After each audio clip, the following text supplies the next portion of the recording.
Hello, lover of mystery. Selamat pagi. Karena saya saat ini sambil menunggu sahur ya, akan membacakan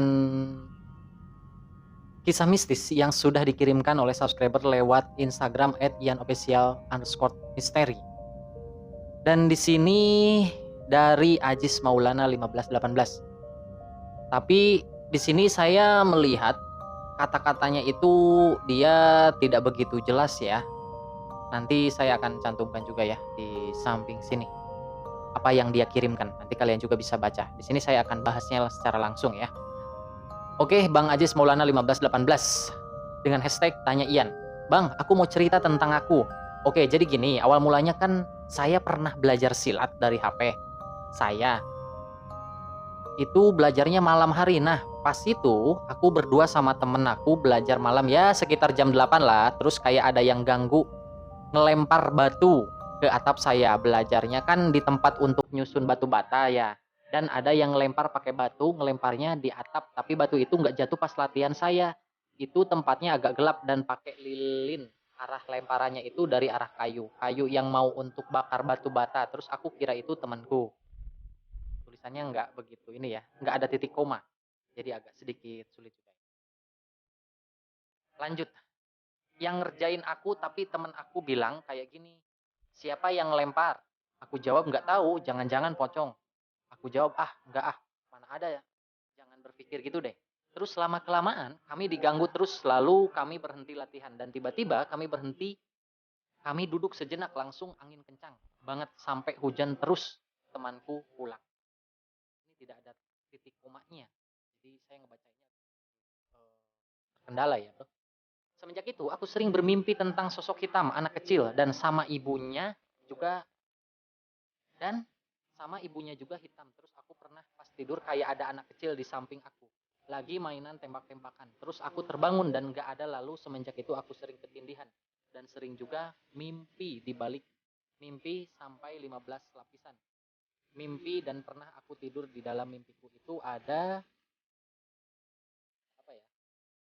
Di dalam mimpiku ada mereka. Lalu aku tanya, kenapa kalian selalu mengikutiku? Lalu mereka menjawab, kami senang mengganggumu. Dari sinilah aku sering mimpi. Di balik, tahu di balik apa ya? Mimpi. Dan sering ketindihan. Dan setiap aku tidur selalu membaca doa-doa yang aku baca. Adalah doa tidur. Ayat kursi dan surat pendek, tapi tetap diganggu. Dan akhirnya, tuh saya bisa tidur sambil dengerin musik. Kalau nggak ada musik, saya nggak mau tidur karena takut. Pernah saya berpikir untuk puasa putih agar tidak diganggu, tapi nggak jadi. Dan alhamdulillah bulan puasa ini nggak diganggu. Tapi aku takut nanti selesai puasa aku diganggu lagi. Mohon petunjuknya, aku sudah bingung. Oke, paling saya hanya sekedar memberikan suatu saran ya. Yang pertama, kalau misalkan kalian yang mau mengirimkan cerita mistis atau cerita horor ke saya, tolong kata-katanya sekaligus panjang aja sampai ke bawah dan titik komanya harus jelas ya. Ini tulisannya kurang begitu sulit untuk dipahami ya. Jadi titik komanya tidak jelas. Dan di sini dia itu belajar silat ya, tanpa guru, hanya belajar silat melalui handphone. Sebetulnya sesuatu pembelajaran yang tanpa guru itu tidak akan mendapatkan hasil yang sempurna karena di dalam silat itu kita harus memiliki yang namanya basic. Basic yang pertama adalah di bagian fisik kita yang harus terlatih kayak setiap pagi, siang ataupun sore. Jadi sesempatnya kalian harus bisa membiasakan yang namanya lari ya. Itu untuk melatih fisik kita juga. Jadi kita bukan hanya sekedar tahu teori ataupun prakteknya saja, tapi kita juga harus tahu fisik kita itu seperti apa. Dan selanjutnya karena ini hubungannya diganggu ya, dia udah berusaha ya untuk berdoa dengan surat-surat pendek yang sepengetahuan dia. Saya yakin setiap doa itu ada maknanya dan setiap doa insya Allah kalau misalkan kita ikhlas ketika berdoa, Allah akan mengabulkan doa-doa kita ya. Dan kembali lagi ke cerita barusan, di sini dia ingin mencoba puasa putih, untung nggak jadi ya. Jadi menurut saya ya, kita harus membiasakan. Saya yakin saya pribadi dan kalian juga kalau misalkan sudah terkena ngantuk, doa mau tidur itu terkadang lupa ya. Seharusnya doa mau tidur dan setelah tidur itu selalu dibacakan ya. Kita minta doa sebelum tidur supaya Allah menjaga ketika kita tertidur, dijauhkan dari makhluk-makhluk astral atau setan-setan yang akan mengganggu kita nanti. karena tidak sedikit orang-orang yang sering diganggu dalam keadaan tertidur. Contohnya dari cerita-cerita sebelumnya ada yang ketika dia tertidur dan dia digerayangi oleh makhluk goib, terutama perempuan. Buat kalian para ladies, saya kasih masukan ya. Kalau misalkan tidur, jangan membiasakan tidur tanpa pakaian karena pasti ada di antara kalian para wanita yang dimana tidur dalam keadaan pakai pakaian yang seksi. Takutnya bukan hanya makhluk goib aja, kita lebih cenderung ke manusia yang akan berbuat jahat kepada kalian. Siapa tahu ada di antara kalian yang rumahnya masih ada bolong-bolongnya dan bisa diintipin oleh orang-orang yang berniat jahat terhadap kita. Yang kedua, makhluk goib juga itu menyukai ya tempat-tempat kayak macam tempat-tempat yang kotor. Jadi buat kalian yang merasa di dalam kamarnya sering menyimpan barang-barang yang jenisnya kayak perempuan pembalut bekas belum dibuang atau yang kamarnya gabung dengan kamar mandi terkadang pembalutnya belum dibuang kan bisa saja ya bro seperti itu. Terus kayak macam celana dalam yang habis digunakan biasanya digeletakin di kamar bisa juga seperti itu. Nah itu seharusnya dihindarkan, langsung aja disimpan di tempat cucian baju atau di kamar mandi, jangan sampai digeletakin begitu saja karena itu juga akan mengganggu ketika kamu tertidur. Yang pertama gangguan mungkin dari bau, terus yang selanjutnya makhluk-makhluk goib kan suka dengan hal-hal yang kotor. Silakan buat kalian kalau yang untuk menambah wawasan atau pengetahuan bisa lihat di channelnya Singo Luhur di situ ya. Banyak sekali interview dari Pak Den yang dimana dia bertanya kepada makhluk-makhluk goib yang ditariknya masuk ke mediator ya, dan di situ makhluk goib menyatakan bahwa dia sangat suka dengan celana dalam yang bekas pakai atau yang bekas hubungan suami istri, kan bisa jadi buat kalian yang sudah berumah tangga ya. Terus tadi apa lagi?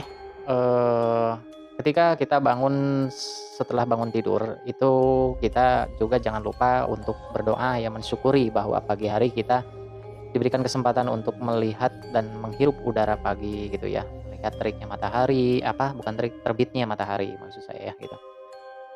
Ya setiap orang punya masalah, setiap orang punya kendala, tapi ingat Tuhan menurunkan masalah kepada kita itu ya tentu Tuhan juga sudah menyiapkan jalan keluarnya seperti apa. Yang penting kita tetap istiqomah ya terhadap ibadah-ibadah kita, apalagi ini masuk di bulan suci.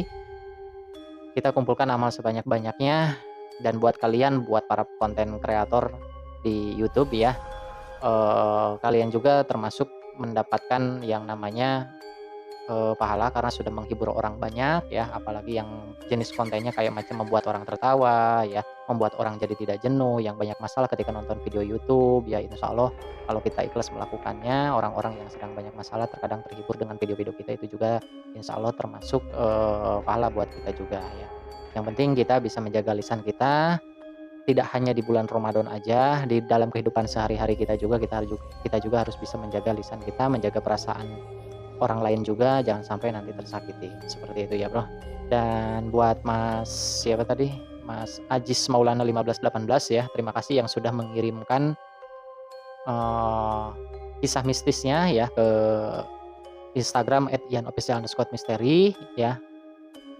Dan mungkin di sini masih ada kekhawatiran ya buat Mas Ajis, takutnya nanti habis Ramadan dia diganggu lagi. Kita jangan berpikir terlalu jauh. Terkadang mindset kita itu yang membangun makhluk goib itu ada ya. Mindset kita itu yang saya pahami karena saya juga termasuk sedikit berpengalaman ya, karena seringnya saya melakukan explore apa yang kita pikirkan, apa yang kita bangun di dalam pikiran ini. Terkadang jika Tuhan sudah mengizinkan, akhirnya sosok tersebut wujud gitu ya. Karena saking takutnya kita, itulah kenapa kelebihannya orang-orang penakut ketika masuk di dunia YouTube yang jenisnya kontennya misteri ya, dan dia melakukan live streaming sendiri ataupun kalau bisa sih di dalam keadaan posisi sendiri ya. Nanti di situ kita akan mendapatkan pengalaman banyak. Tapi insya Allah kita jangan lupa intinya saya mengingatkan jangan lupa untuk tetap berdoa ya ketika kita melakukan apapun itu aktivitasnya jenisnya. Seperti itu. Oke, buat kalian yang memiliki kisah mistis dan kisah horor yang nyata di dalam kehidupan kalian, silahkan kirimkan lewat Instagram @ianofficial_misteri. Nanti saya akan bacakan dan buatkan videonya untuk kalian semua. Semoga terhibur dengan adanya video ini. Mohon maaf bila ada salah-salah kata dari saya. Saya hanya manusia biasa. Jika ada ucapan yang baik menurut kalian, itu datangnya dari Allah Subhanahu wa taala, dan jika ada ucapan yang buruk menurut kalian, itu karena kebodohan saya yang kurang ilmu ya. Terima kasih. Sampai ketemu di video selanjutnya. Assalamualaikum warahmatullahi wabarakatuh.